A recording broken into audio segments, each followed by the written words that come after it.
This huge new development in northwest London has both underground and outdoor parking, serving multiple apartment blocks and facilitating almost 200 vehicles.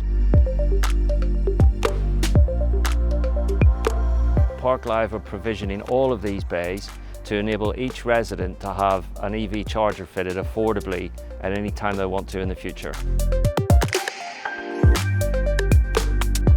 The system we've designed is specifically aimed at removing the barriers to EV ownership for people that live in residential buildings like this, where parking is shared.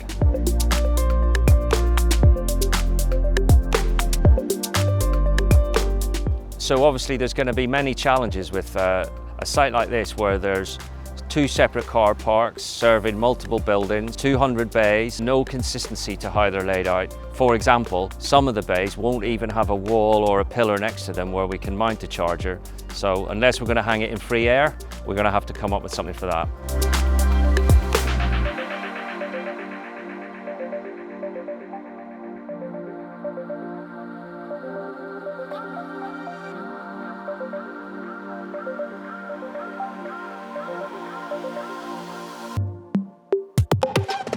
I'm back on site with Parklive again, who are doing the second installation using the Works flat cable.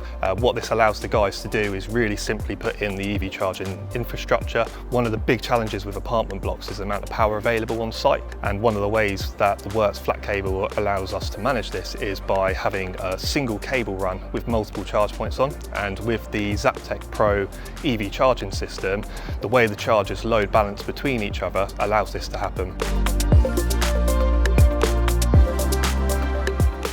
So to manage the power in this design, we're using the Zaptec Pro load management system, we're using Zaptec Pro phase rotation, we're using Energic Power Manager, and that's to manage the overall supply in the building and talk to the charge points to make sure that, should it be required, our EV load will go to 0. When the building doesn't need the power, it's available for charging, and that's done in real time with real-time measurements, continuously speaking back and forward between chargers and the load management devices at the power supply. What that means for the EV driver is that you're going to get the fastest possible charge you can get without the building having to spend thousands of pounds, maybe hundreds of thousands of pounds on bringing in additional power from the network. So it's a really dynamic system which spreads the power you do have across multiple bays instead of isolating the supply to individual bays, which is automatically going to limit how many you can have.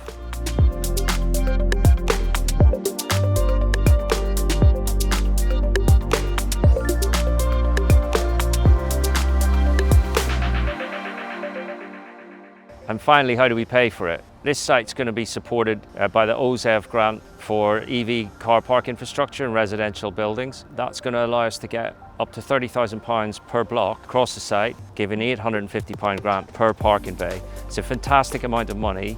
We've got a job on our hands between now and next March to get as many buildings as we can over the line, provision for the future with the grant funding.